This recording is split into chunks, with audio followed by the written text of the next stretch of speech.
O 357 do Código, pessoal, ele vem então na seção 4, denominada aqui de saneamento e organização do processo. E diz assim, ó: não ocorrendo qualquer das hipóteses deste capítulo, deverá o juiz, em decisão de saneamento e de organização do processo, e aí traz aqui nos seus incisos o que deverá fazer o juiz nesse momento, no sentido de organizar o processo, né, de sanear questões pendentes, tá? A respeito, antes da gente fazer a leitura dos incisos, temos que mencionar que o código, portanto, ele continua deixando um momento específico para a organização do processo. E qual é o momento? Esse momento, o momento da chamada fase de saneamento ordinatória. Tá? Então ele está colocando em ordem, ele verifica se é possível um julgamento imediato e, não sendo possível, ele coloca em ordem, então, no sentido de preparar para a fase seguinte, a fase de instrução, né? Organizando para a fase de instrução e posterior julgamento da causa, tá? Temos que mencionar que, se a causa é simples, essa organização ela vai se dar de maneira escrita, tá? Ou seja, é a tal decisão saneadora, ou como costumamos dizer também, né? Despacho de saneamento ou despacho saneador, quando não tem caráter decisório, né? Quando o juiz não precisa decidir a respeito do ônus e outras questões. Então, como esse pronunciamento, o juiz acaba decidindo questões importantes dentro do processo, né? E aí essa sua manifestação assume um caráter decisório, é que agora a gente não chama mais de despacho saneador, sim de decisão de saneamento, tá? Porque o juiz acaba não só deferindo aí provas que as partes especificaram, né?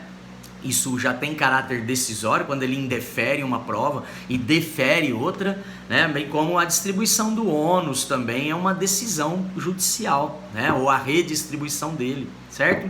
Então, normalmente ele faz isso de maneira escrita, tá? Ele dá lá uma decisão, né? Profere lá uma decisão dizendo para que as partes especifiquem as provas que pretendem produzir, sob pena de indeferimento, né? Justificando sob pena de indeferimento, tá? Então, esse ainda é um despacho, né? Ele ainda não decidiu, ele apenas está comunicando às partes para que especifiquem essas provas, tá? E depois da especificação das provas pelas partes, ele analisa a pertinência, a relevância, né, dessas provas, para poder aí sim, em decisão, acatar ou não o pedido de produção de uma prova apresentado pelas partes, tá? Se a causa é considerada complexa, tá? O juiz ele vai poder designar uma audiência especialmente para a organização do processo. É uma chamada audiência de saneamento, tá? Não é audiência de conciliação, ou seja, não tem finalidade de buscar acordo entre as partes. Não é uma audiência voltada à produção de provas, então não é audiência de instrução. É uma audiência para a organização do processo, tá? Em cooperação com as partes, como diz aqui o parágrafo 6º do 357, tá?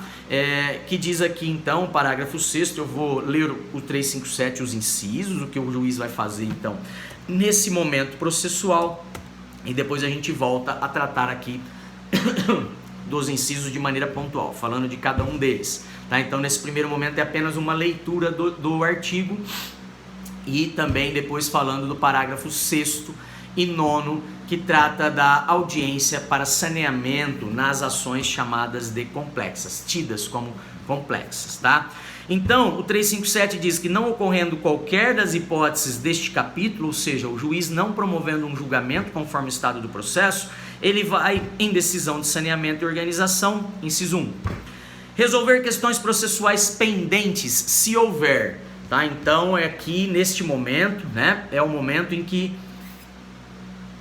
o juiz chama o feito à conclusão e aí analisa se existem alguma questão pendente para ser sanada, tá? Então, mais um momento no qual o juiz promove um saneamento, né? Organizando o que já existe no processo, o que se encontraria, no caso, pendente de organização, né? Depois, ele também faz nessa decisão, diz o inciso 2, delimitar as questões de fato sobre as quais recairá a atividade probatória, especificando os meios de prova admitidos, tá? Então, o que faz o juiz ainda nessa decisão é delimitar quais são os fatos que serão objeto de provas, né? Fatos tidos, por exemplo, como incontroversos, não depende de prova, tá?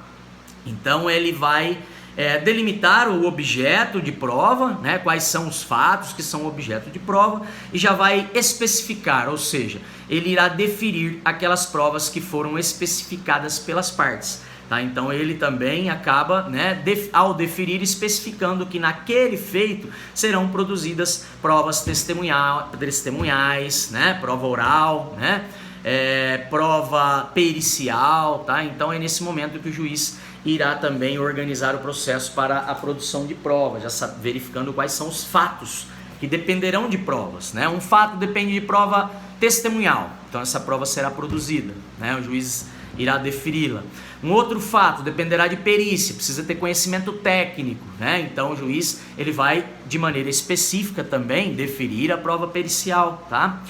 Diz o inciso 3, que é também nessa decisão de saneamento e organização que o juiz irá definir a distribuição do ônus da prova na forma do 373, observando o 373, ou seja, aplicando a regra ou não. A regra de que o autor prova o fato constitutivo do seu direito e o réu prova o fato impeditivo, modificativo ou extintivo do direito do autor. Ou seja, ele aplica a regra do ônus, cada um prova aquilo que alega, né? Ou ele poderia aí redistribuir o ônus, como a gente vai falar logo na sequência, ok? E temos também, nesse momento, né, que o juiz ainda deverá, né, na decisão, conforme diz aqui o caput do 357, deverá delimitar as questões de direito relevantes para a decisão de mérito, ou seja, o juiz já verifica qual é o direito aplicável no caso concreto, tá? Já delimita também qual o direito será aplicável, as questões relevantes de direito, né, para ser aplicados na análise do mérito, também faz parte, né? Não só a identificação dos fatos, como também a identificação das questões de direito, né? Já organizando para que as provas sejam produzidas em cima dos fatos, voltado ao reconhecimento dos direitos alegados. Então o juiz verifica qual é o direito alegado, né? Outra questão, outra decisão ainda, diz aqui o inciso 5, que o juiz deverá designar, se necessário, audiência de instrução e julgamento, tá? Então, será necessária quando houver pedido de produção de prova oral, ou melhor, quando houver, né, relevância, pertinência, a produção de prova oral de fatos aí discutidos dentro do processo, né, fatos controversos dentro do processo. Tá? Então, nesse sentido, esses são os atos de organização, né, mencionados aqui nos incisos 1 a 5 do 357. O que diz o código é que, parágrafo 6º, com relação à audiência, né, pessoal? Nas causas complexas, diz assim, parágrafo 3º primeiro. Se a causa apresentar complexidade em matéria de fato ou de direito, deverá o juiz designar uma audiência para que o saneamento seja feito em cooperação com as partes. Oportunidade em que o juiz, se for o caso, convidará as partes a integrar e esclarecer suas alegações. Tá? Então, é comum, né, pessoal, nessas causas complexas. Causas complexas são aquelas ações que envolvem vários fatos litigiosos, ou melhor, vários fatos constitutivos de direito. Cada um desses fatos depende de prova específica ou de mais de uma prova, né, em cada um desses fatos. Processos que têm muitas partes envolvidas, tá? Então tem muitos requerimentos de produção de prova relacionados a muitos fatos.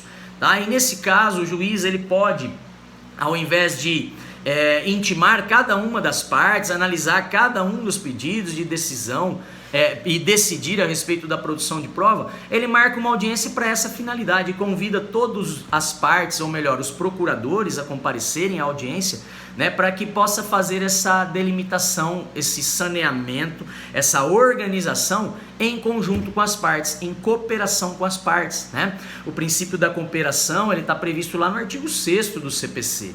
Tá? E nesse sentido, o juiz designa uma audiência no qual ele as partes vão comparecer para dialogar com ele, né, e poder aí ele então decidir da melhor maneira possível, uma vez que a causa é complexa, né, com a ajuda, com a cooperação das partes, ele poder decidir a respeito das provas que serão produzidas, tá? Então, a respeito dessa organização do processo, né? Confesso que participei de uma audiência dessa uma única vez, né, num processo que envolvia vários municípios, tá? Eu não me recordo exatamente, mas era coisa assim de 20, 30 municípios, entre 20 e 30 municípios, né? Que foram demandados numa ação civil pública proposta pelo Ministério Público. Discutia a questão de direito à saúde, de UTI neonatal, né? De instalação de leitos de UTI para crianças, né? E como existiam todos os municípios ali daquela região, eles foram colocados no polo passivo, como se tivessem então responsabilidade pela instalação de um hospital desse, né? E houveram lá vários requerimentos de prova em cada um desses municípios, prova pericial, com vários quesitos, né, diferentes, e o juiz então, ao invés de intimar lá os 25, não me lembro agora, eu me lembro que tivemos essa audiência e comparecemos lá mais de 20 advogados, todos numa audiência, e o juiz ia chamando um por um, né, conversando, vendo qual era a prova, vendo se aquela prova requerida por um município também já tinha sido deferida em outro, né? Então ele já havia deferido a prova, né? Ele apenas incluía o município na realização daquela prova, né? Então o juiz promoveu uma audiência dessa que confesso que levou mais de 2 horas até ele conseguir fazer a organização e deixar então o processo pronto para a fase de instrução, né? Então essa audiência, como eu falei, ela é uma audiência voltada apenas à organização do processo, tá? O que diz ainda o código com relação a essa audiência é o que dispõe aqui o parágrafo 9º.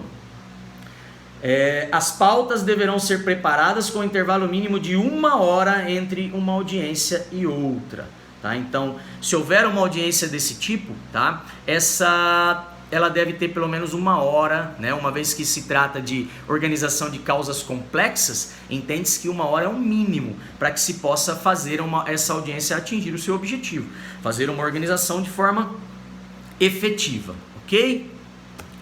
Ainda sobre a questão da organização, eu encerro aqui o vídeo e volto no próximo vídeo para comentar um pouco mais a respeito do 357.